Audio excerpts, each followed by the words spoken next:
તો વાત ધ્યાનમાં આવી હશે કે આમાં આ નિવેદનમાં ભગવાન રામે માં કૈકેયીને 3 વાર જનની શબ્દથી સંબોધ્યા. સુન જનની સોઈ સુત બડ ભાગી, જો પિતુ માતુ બચન અનુરાગી.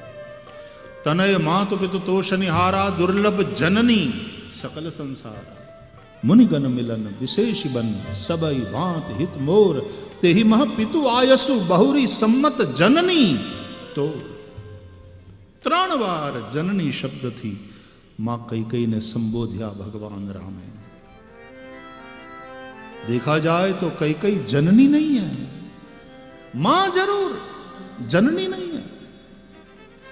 जननी कहवाय जन्मदाता माता. અને એ રીતે जननी कौशल्या છે रामनी. कईकेयी भरत की जननी है, भरत को जन्म देने वाली.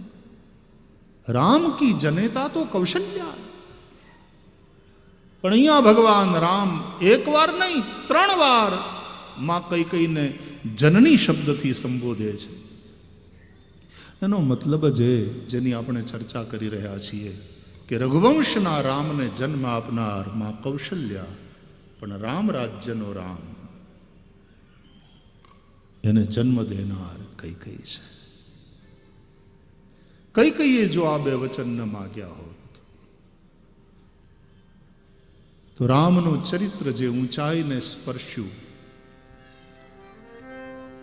એક આદર્શના રૂપમાં રામાદિવદ વર્તિતવ્યમ, આવું ઋષિઓએ કહ્યું કે રામની જેમ વર્તવું, રામની જેમ રહેવું, રામને માર્ગે ચાલવું. રામનું પોઝિટિવ થિંકિંગ જુઓ. महर्षि वाल्मीकि ने तो राम को एक आदर्श मनुष्य के रूप में ही अभिधा से प्रस्तुत किया.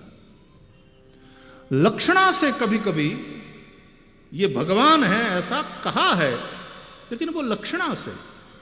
और अभिधा, अब आ कदाच शब्दों तमने अघरा पड़शे, रेवा दे. अभिधा, लक्षणा, व्यंजना, આ બધા અમારા જે સાહિત્યને ભણતા હોય ને એને ખબર હોય. એટલે મુખ્ય રૂપે તો એમણે રામને એક આદર્શ મનુષ્યના રૂપમાં જ પ્રસ્તુત કર્યા છે. ક્યાંક ક્યાંક આમ ઇનડાયરેક્ટલી, હા લ્યો આપણી ભાષામાં ઇનડાયરેક્ટલી, આપણી ભાષામાં એટલે આપણને હવે આવું વધારે સમજાય. અભિધાને લક્ષણા ને એ બધું નહીં સમજાય, એ સંસ્કૃત સાહિત્ય જગતની વાત છે. તો ઇનડાયરેક્ટલી રામ ભગવાન છે એવું મહર્ષિ વાલ્મીકી કહે છે, પણ ડાયરેક્ટ જે વાત છે એમાં તો આદર્શ મનુષ્ય છે રામ. વાલ્મીકીના રામ એક આદર્શ મનુષ્ય છે.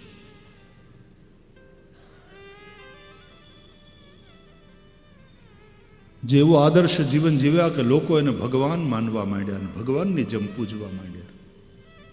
અને તુલસીના ભગવાન મનુષ્ય બન્યા. તુલસીના રામ ભગવાન છે ને મનુષ્ય બન્યા. વિપ્ર ધૈર્ય સુર સંત હિત લીન મનુજ અવતાર, નિજ ઈચ્છા નિરમિત તનુ, માયા ગુણ गोपार. तुलसी के राम परात्पर ब्रह्म है, भगवान है, और वो मानव रूप लेकर के अवतरित हुआ है. लेकिन महर्षि वाल्मीकि के राम एक आदर्श मनुष्य है और ऐसा अद्भुत चरित्र उनका है कि लोग उन्हें भगवान मानने लगे, भगवान के रूप में पूजा जाने लगा वो चरित्र. નથી કહેતા અમુક એ ટાઈપના માણસ હોય ને કે દેવ જેવો માણસ અમારા માટે તો એ ભગવાન છે. ભગવાનની જેમ પૂજા છે. અને ભગવાન છે ને શબ્દ એ સંજ્ઞા નથી, વિશેષણ છે. એ વિશેષણ છે. શૈવો નો શબ્દ છે ઈશ્વર, વૈષ્ણવોનો શબ્દ છે ભગવાન, શૈવોનો શબ્દ છે ઈશ્વર.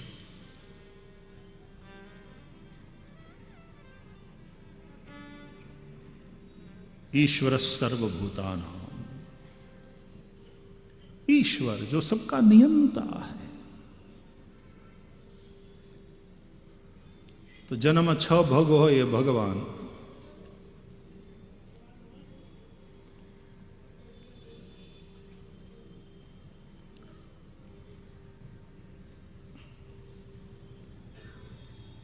राम शब्द पण રમંતે યોગીનો યસ્મિન, યોગી જેમાં રમે છે તે રામ. પણ રામને ક્રિયા કરતા દેખાડવા આમ મુશ્કેલ છે. પછી રામને નામ તરીકે લ્યો, દશરથ નંદન રામ, એને તમે ક્રિયા જવા દો. હું વળી પાછો ક્યાં ચડી ગયો સંસ્કૃત સાહિત્યમાં. આ બધા વ્યાકરણાચાર્યોને અરે બેઠા બેઠા વાતો કરીએ ને એમાં આવે બધું. કારણ કે રામ બ્રહ્મ છે અને બ્રહ્મમાં કોઈ ક્રિયા નથી હોતી. એટલે રામમાં રમે બધા, જેની અંદર યોગીઓ રમે છે એનું નામ રામ. જેની અંદર રમવાથી, રમમાણ રહેવાથી આરામ પ્રાપ્ત થાય, વિશ્રામ પ્રાપ્ત થાય, આનંદ ની અનુભૂતિ થાય, એ રામ. આરામ શબ્દ એટલે આપણે આરામ એટલે આમ વિશ્રામ, આરામ કરે છે. શું કરે છે? આરામ. આરામનો એક અર્થ થાય બગીચો. હાજી, બગીચો.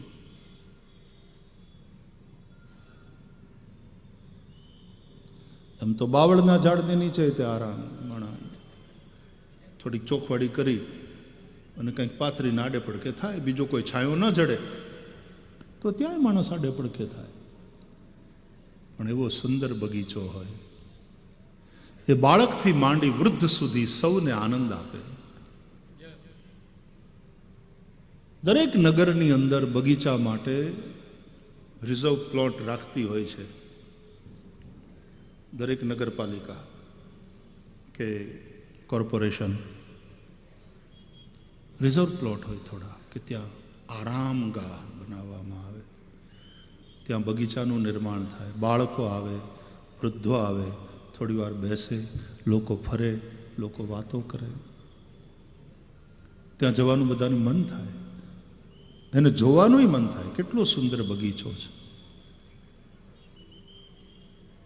એમ રામને જોવાનું મન થાય, રામના દર્શન કરવાનું મન થાય, રામમાં રમવાનું, રમમાણ રહેવાનું મન થાય, જેથી કરીને આરામ. જાકી કૃપા લવલેસ તે મતિ મંદ તુલસીદાસ હું, પાયો પરમ વિશ્રામ. તુલસી કહે છે, પાયો પરમ વિશ્રામ, રામ સમાન પ્રભુ નાહી કહું. त्यक्त्वा सुदुस्त्यज सुरेप्सित राज्यलक्ष्मी, एवी राज्यलक्ष्मीने जेने जोई देवताओ ललचाय, राम एनो त्याग करीने वनमा जता रह्या. महर्षि वाल्मीकि ये बात ने आ जगह 9मा स्कंदमां लखे छे. गुरवर्थे त्यक्त राज्यो, महर्षि वेदव्यास. गुरवर्थे त्यक्त राज्यो व्यचरदनुवनं पद्मपद्भ्यां प्रियायाः पाणिस्पर्शा क्षमाभ्यां रुजतपथरुजो यो हरीन्द्रानुजाभ्यां वैरूप्याच्छूर्पणख्याः प्रियविरहरुषारोपितभ्रूविजृम्भः त्रस्ताब्धिर्बद्धसेतुः खलदवदहनः कोसलेन्द्रोऽवतान्नः. कोसलेन्द्रोऽवतान्. गुरुवर्थे त्यक्त राज्यो. गुरु बुजुर्ग, मोटा, वडील, बापा, एनी आज्ञा थी त्यक्त राज्य. चक्रवर्ती ની એ સત્તા. અને ચૂંટણી લડવા નહોતા ઉભા રહ્યા, ઉમેદવારી ફોર્મ નહોતું ભર્યું, સામે ચાલીને આ સત્તા આવી અને પછી કહેવામાં આવ્યું કે હવે તમારે રાજા નથી થવાનો, તમારે વનમાં જવાનું છે.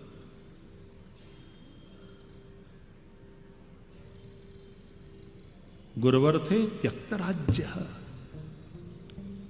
तो उसको छोड़कर चल दिए. आ त्यागे राम ने राम बनाया. आ त्यागे राम ने पूजनीय बनाया.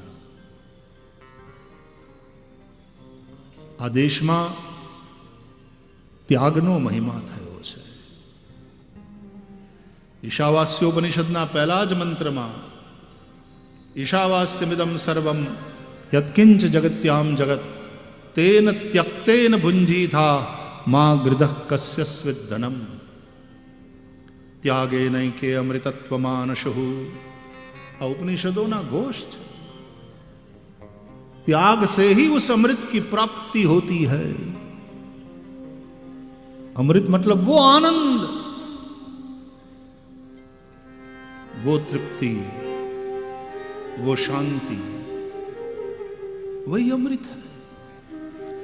नहीं तो बधु जोवा छता जो जीवन में शांति न हो, जीवन में तृप्ति न हो, जीवन में आनंद न हो. કેટલાય દરિદ્ર કરોડપતિઓને જોયા છે અને કેટલાય ઉજળા ઝૂંપડા જગારા મારતા હોય. ઝૂંપડા જગારા મારતા અને ઝાંખા ઝાંખા મહેલ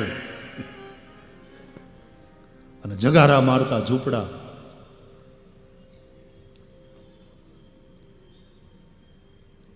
ત્યાગનો અભાવ જ્યાં હોય. આપણે ત્યાં કાક બાપુએ જ લખ્યું, બંગલાની હારે વાતો કરતા કરતા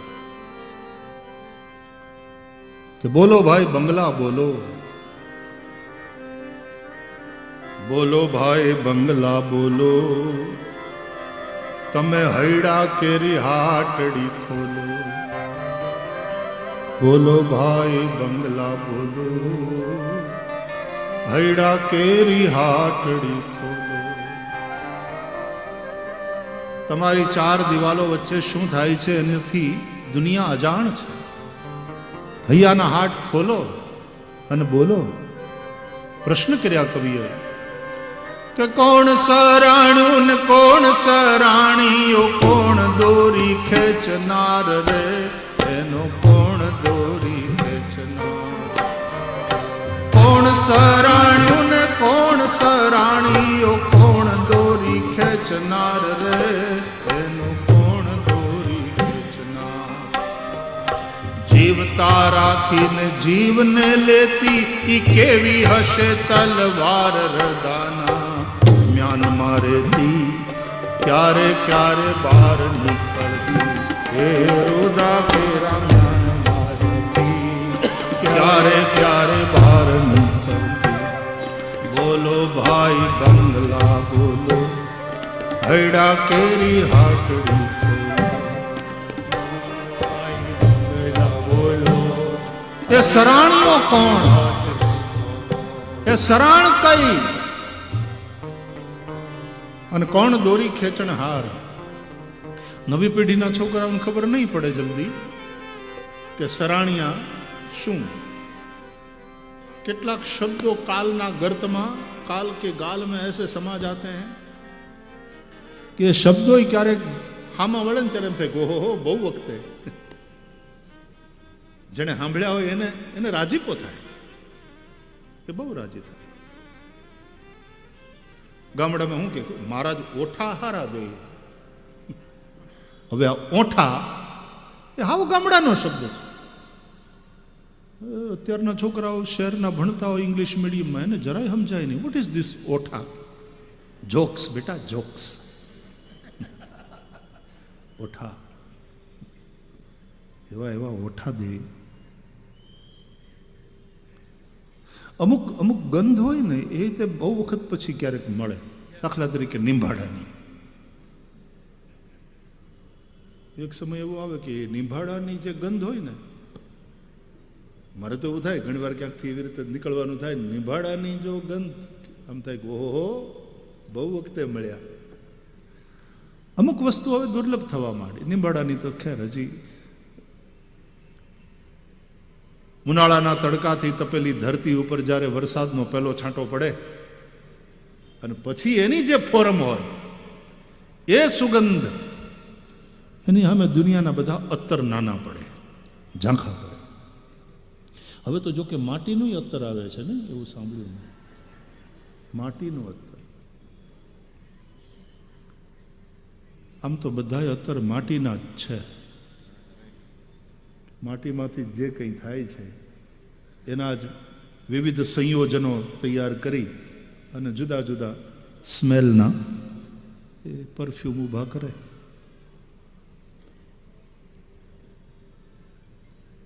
તો સરાણીયા આવતા જૂના જમાનામાં,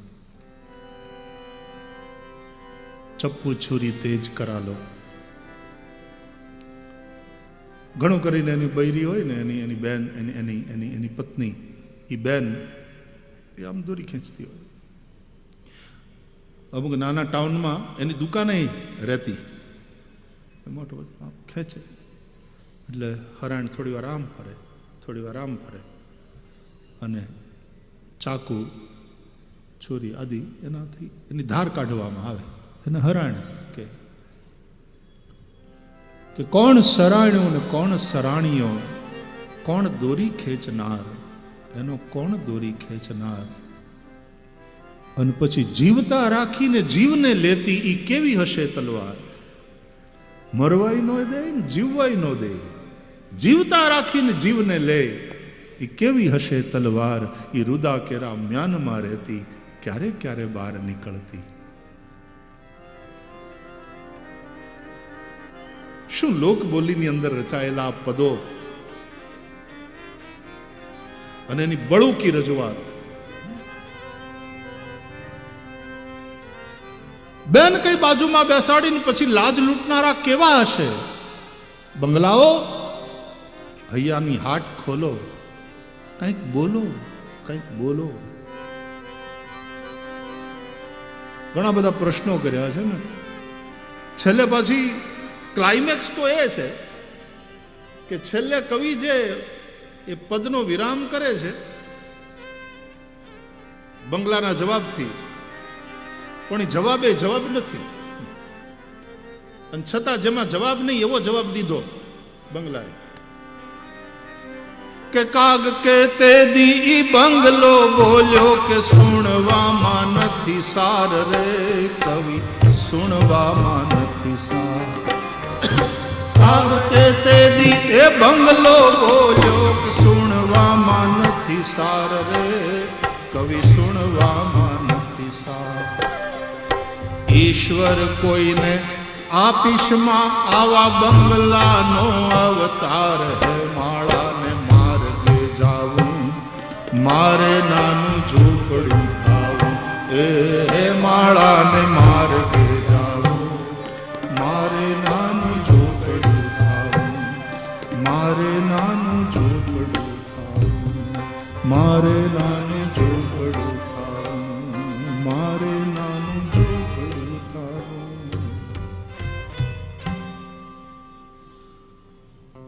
કવિ સુણવામાં નથી સાર.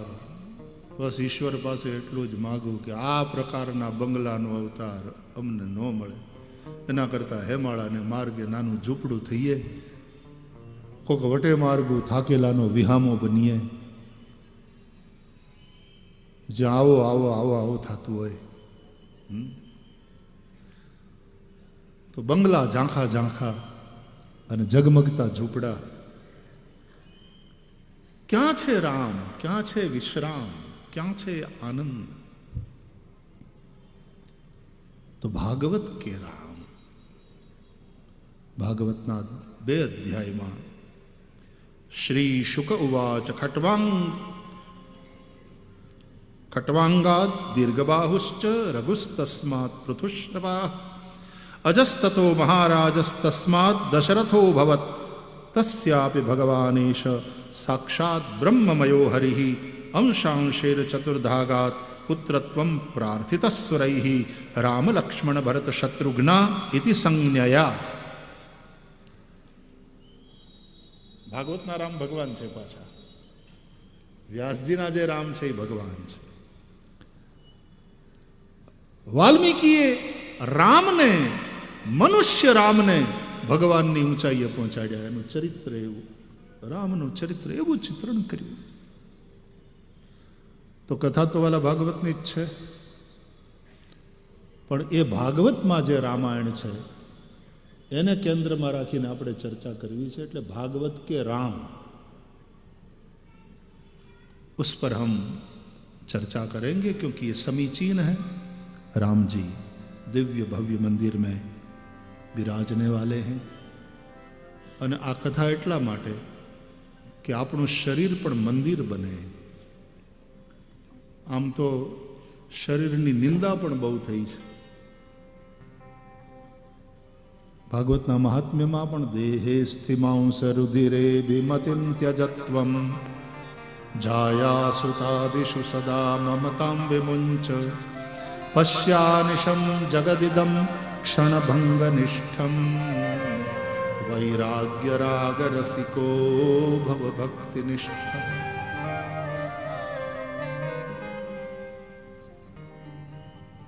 તુલસીદાસજી પણ કહે છે, ચિત જલ પાવક ગગન સમીરા પંચ રચિત અતિ અધમ શરીરા. અતિ અધમ એવું આ પાંચ ભૌતિક શરીર, પણ એ જ શરીર દેહો દેવાલય પ્રોક્ત મંદિર બને.